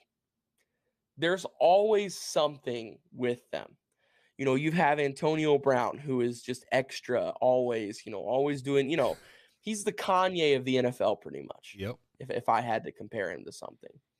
You had Juju Smith-Schuster, who's always on TikTok, all that stuff, drawing the attention. And you look at Chase Claypool, who's drawing the attention for some of the plays that he made last year with, like, when he's celebrating and they have 10 seconds till the clock's going to run out. And it's like, what are you doing? So it's just like, it was a textbook pick. I was sitting there and I was so confused. I was like, and why'd they take Pickens there? But when I thought about it, it makes so much sense. George Pickens, if you watch his tape, George Pickens genuinely does love playing football, but more than that, he loves starting SH. Like, he loves starting more than he loves playing football. I mean, if you look at the clip, I don't know who they were playing. I think it's Georgia Tech. He grabs that wide receiver the cornerback by the face mask and like runs him over to the wall and just bashes him face first into the wall. He was blocking to the whistle. I guess he's a perfect pick for the Pittsburgh Steelers. I mean, he fits the bill incredibly. They've always got the extra over the top wide receivers, so perfect pick, in my opinion. Leo Devensvin out of Texas A&M, third rounder, a really solid pick. I think he adds to that already stacked defense. That defense is getting too good now because they just added Miles Jack this offseason. They've already got TJ Watt, Minka Fitzpatrick, Cameron Hayward. I mean, there's guys everywhere on this defense. This defense is getting way too good now. Like, it's genuinely getting unfair. So the addition of Leo, I really like that for the Pittsburgh Steelers. I think they did a good job for rounds 1 through 3. Also in round 4, Calvin Austin, you get another wide receiver out of Memphis. This wide receiver group for Pittsburgh has kind of been depleted a little bit, and they needed to add some guys. So getting to throw Calvin Austin there in the mix as a 4th rounder, I like that pick. Their 6th rounder is, in my opinion, one of the most underrated picks in the draft. Connor Hayward. He's brother of Cameron Hayward. So first off, you already get the connection. You already get the chemistry. You already get all that coming with it. It's wrapped up with a nice bow. Connor Hayward can play tight end. Connor Hayward can play fullback. Connor Hayward can be an edge blocker for you. He can go out and catch passes. He can run the ball. He can block. I mean, he is a universal Swiss Army knife for an offense, and I'm a big fan of the way this guy plays football. He's a great addition to this team out of Michigan State, and like I said, he's already got that chemistry. His older brother literally plays for them. So even up to the 6th round, I think they did a good job. Mark Robinson, linebacker out of Mississippi, another solid depth addition here to this defense. They love doing this. They just love adding depth. Yep. And then the round 7 pick of Chris Oladukin out of South Dakota State. I think that pick is more because of the passing of Dwayne Haskins. So because Dwayne Haskins passed away, they lost somebody in the quarterback room. So you need to, obviously you have to fill that spot still. So with them already bringing in Mitch, I mean, at this point, before the draft, all they had was Mitch, and they had Mason Rudolph. And I don't think is Dobbs still there? Is Josh Dobbs still there? Dobbs is still there. He is listed right now as a 3rd quarterback on the depth chart. So okay, well, I mean, they've always really liked having a lot of quarterbacks. So when when Haskins passed away, I kind of expected them to. Obviously, they were drafting a 1st-round quarterback, but I kind of expected them to go ahead and get another quarterback at some point in the draft, just to fill the quarterback room. Because once again, it's always better to have something when you need it rather than to need it and not have it. So Exactly. For them to go and fill that spot, I don't want to say fill that spot because you're not going to fill that spot, but for them to add to the roster where they had a tragic ending to the tragic loss of the roster, I think was a good pick for them. So overall, I was pretty impressed with the Steelers draft. I really was. I think this is, like I said, one of the most underrated drafts for anybody in the league this year. A lot of people really aren't talking about how good they did with this draft. So with that being said, I'm right on the fence still. I'm on the fence. I can't decide if I want to go B+ or if I want to go A- because there's a part of me that really wants to go A- because I think that they did an A- job. But there's a part of me that's like, every one of these picks could not work out. Like, all of these picks are home run or strikeout guys. Exactly. Yeah. So it's like, that's a good point. I didn't think about that. Yeah, that's a great point. Kenny Pickett is a home run strikeout guy. George Pickens, home run strikeout guy. DeMarvin Leal, I think he's gonna be good. I think he'll stay around for a while. Calvin Austin, another. Connor Hayward. I think Connor Hayward stays around for a little bit. But just pretty much there's a lot of just hit or miss guys. So at the moment, I'll give him an A-. We'll adjust as time goes on. But for the moment and for the time being, the Pittsburgh Steelers, in my book, get an A-, and their best pick is Kenny Pickett. Yeah. Oh, well, First round, just to add to your point there, any quarterback drafted for the Pittsburgh Steelers, I think, is going to have the most success out of every quarterback in this class, whether it been Kenny Pickett or Desmond or Mills or Skylar Thompson or the Zap kid, right?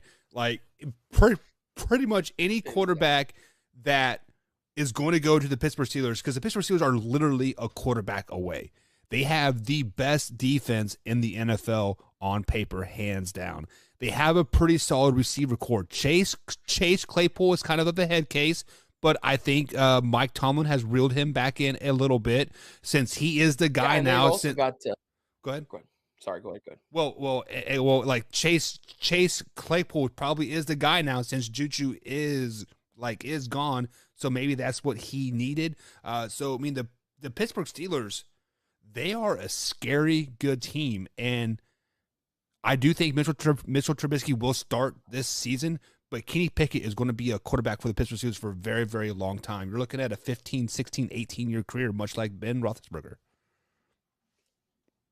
Yeah, no, I think that there's definitely a huge possibility of that. And yeah, I mean, when you look at the wide receiver room too, you've also got Deontay Johnson's in there. He has a shot at being the number one guy. They got James Washington, a solid guy. They got Najee Harris, who catches passes out of the backfield and runs the ball incredibly well. He's like Alvin Kamara, but Najee Harris is like Alvin Kamara and Derrick Henry had a baby. Like, it's just like those two mesh together. I forgot he was even on the roster, to be honest with you. Like, he's great. And then Benny Snell behind that. Benny Snell's a great backup running back they've got. Right. Then you got to think they got Freiermuth, who they just picked up in last year's draft. So they've got I was very impressed with Freiermuth and everything he did last year as well. So I think Pittsburgh is really setting themselves up for success here and in, like I said, one of the hardest divisions in all football. Yeah, hands down, probably the hardest division, even more tougher than the AFC West, which we all think is going to be a really, really good division as well. So last year, why obviously the Bengals won the division, Steelers in second, and then it came the Ravens and then the Browns. Obviously, way too early predictions, but who do you have winning the AFC North this year? Oh, this is tough because it'll all depend on, what happens with Deshaun Watson. I think that's a big underlying circumstance here. If Deshaun Watson, if he's cleared to play and he's going to play, then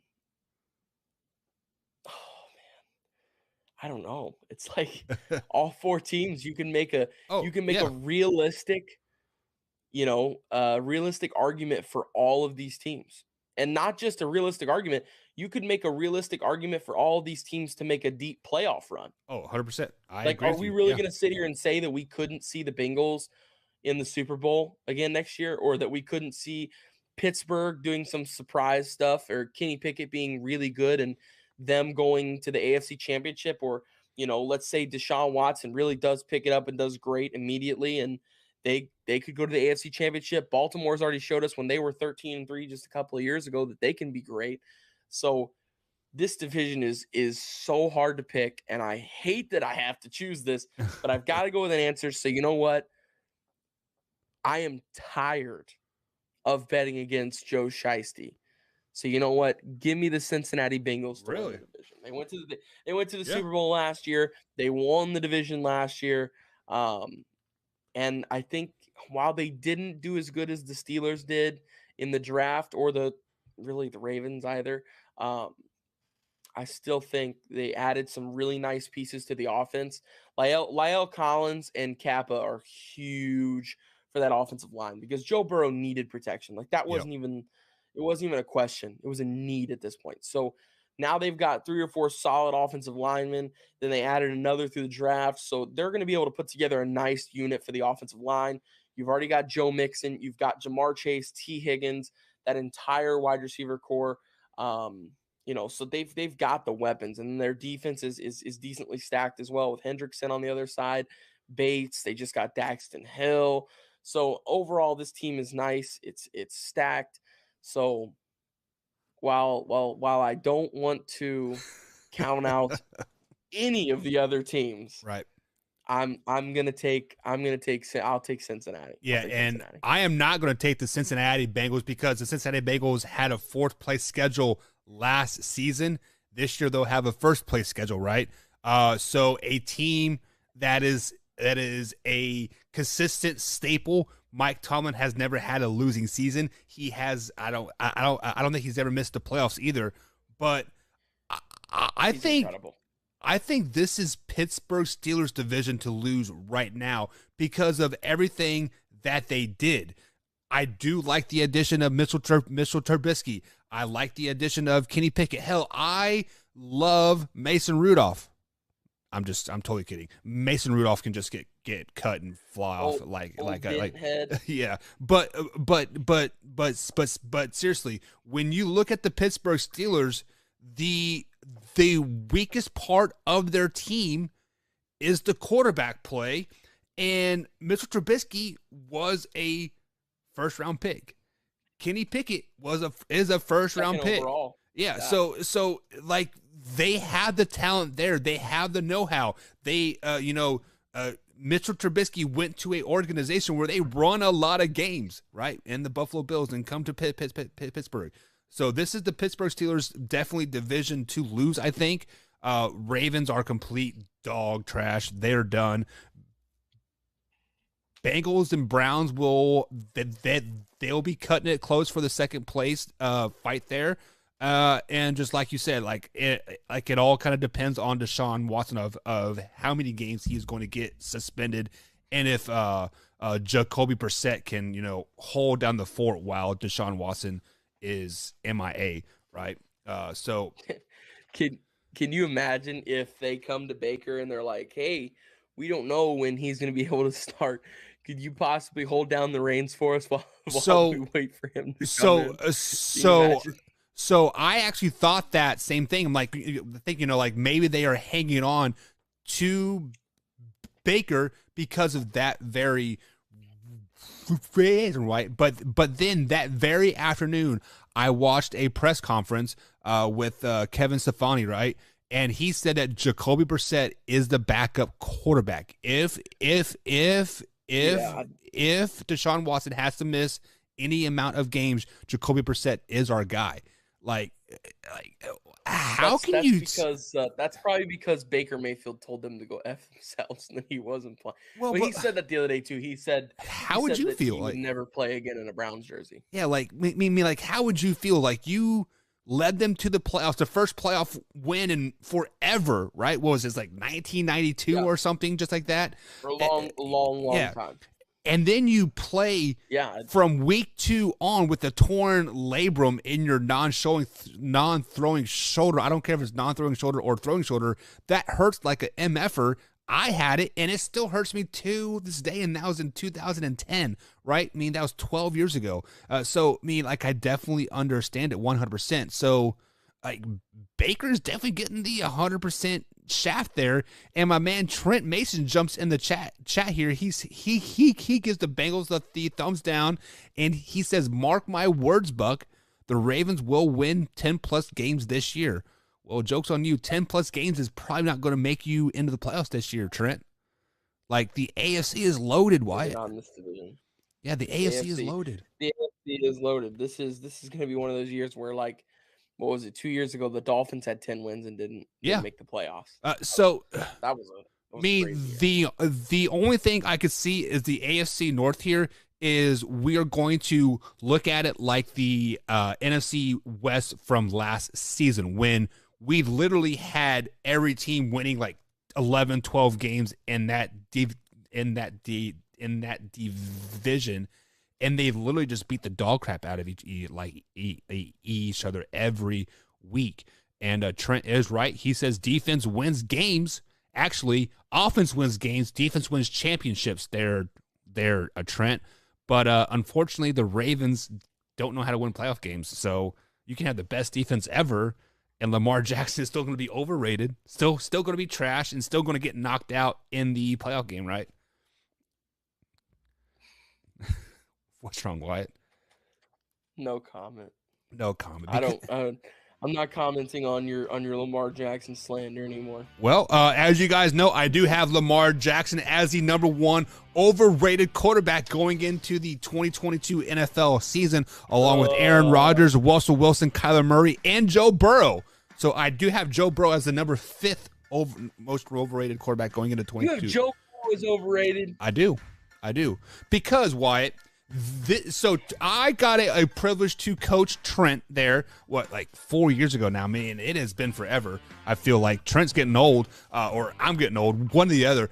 But when I have kids that start to excel and start to exceed and I expect them to be there and they don't get to that point, I ride their asses because I expect you to be up here now, right? And that's exactly where we expect Joe Burrow to be now. We expect Joe Burrow to be up here, and I don't think he is going to be able to get that ceiling as much as we saw last season. That's why I have him as overrated. I still think he's a good quarterback. I love Jamar Chase. I love T. Higgins and like all those boys and what they're doing. But when I expect 90% out of you and you're only giving me 80%, you get the deemed overrated. And he was to the Super Bowl last year. They should have not even made the playoffs. They were 10-7. They won that division. How should they not have made the playoffs? At the beginning of the season, nobody thought they were going to make the playoffs. That's what I'm saying. Like, at the beginning of the season, they weren't even supposed to make the playoffs. They went to the Super Bowl. So you are right. Joe Burrow did have a great regular season. Actually, let's say from like week 4 on, right? So it was about 3 quarters, almost 5/8, right? He had a really good regular season. Playoffs, he was kind of meh. Right, he was still good, but he was. No, I disagree 100%. Okay, Joe Burrow was exceptional in the playoffs. I thought that was where he came alive. Literally, if he had one more second to throw in the Super Bowl on that last play, Jamar Chase was wide open running down the field. He was. Aaron Donald made a, "Hey, I'm one of the best defenders of all time" plays, and stopped the Super Bowl from being a Bengals victory. What about the Tennessee Titan game when they snuck by there, when they got sacked like 12 times in that game? Like, that's not his fault. That's the offensive line's fault. He was he was hanging on the ball to over 5 seconds every play. That's why he was getting sacked. He was hanging on to the ball a little too long, but he still was playing so good. He got them there. Well, like I'm just saying, when you expect now we expect Joe Burrow to be so great. We expect those 400 or 500-yard games every game. We're not going to see it. We're going to see 250-yard yard games. 250. He is going to get the Patrick Mahomes treatment from a couple years ago when Patrick Mahomes threw for 5,000 yards, and the next season he threw for 4,800 yards, and he missed a game. Like, oh, what happened to Patrick Mahomes, right? Joe Burrow's going to get the same treatment, Wyatt. Same Think treatment. so? I know so. Trent Mason says, I think Burrow losing Uzma will be a bigger loss than people are going to talk about. That is very true. Uzma went to the Giants or Jets. It was some New York team. I can't remember for sure, but yeah. Oh yeah, he went to CJ Uzomah. Yeah, he went to the Jets. Yeah. Yeah, that is a he wanted to go make that money. Huge loss. Drew says, I agree with you, Wyatt. I mean, Drew and Wyatt got like a love connection. It's kind of weird. No, Drew's just an educated man. Educated man. Speaking of educated man, we are up against that 2-hour mark here there, Wyatt. Another show in the books for Buck and Wyatt right here on Man Hour AM. Send us out with some good thoughts, Wyatt. What are you thinking right now? What am I thinking right now? I'm thinking I got class at 1. Yeah. Nap time? I'm going to go take a nap before class at 1. So let's see. Do you allow your dog to sleep in the bed? Yeah. The best feeling ever is when I'm laying there and my big ass dog comes and like lays from like my butt down to my feet and like curls his body like just like around my like around my legs. Dude, I know exactly what you're talking about. It is freaking amazing. And for anybody that knows, my dog is the most spoiled dog ever, and he like uses his ass to like sit right, and he's sitting here like here now, and he's giving me the look is like either give me a pup cup or it's time for bed. So you figure it out, man. But, all right, guys, we are going to be out for today. Join us tomorrow, 7 a.m. East Coast time. I am planning on doing a live show tonight, so if you guys want to jump in about 7:45, 8 o'clock East Coast time, I am planning on it. That is to be announced here, obviously, just depending on how things go throughout the day. So Wyatt, we'll see you tomorrow, 7 a.m. East Coast time, right here on YouTube.com/Man Hour. Guys, have a great day and a better tomorrow. And remember, Wyatt has the best head of hair in all sports talk radio, hands down.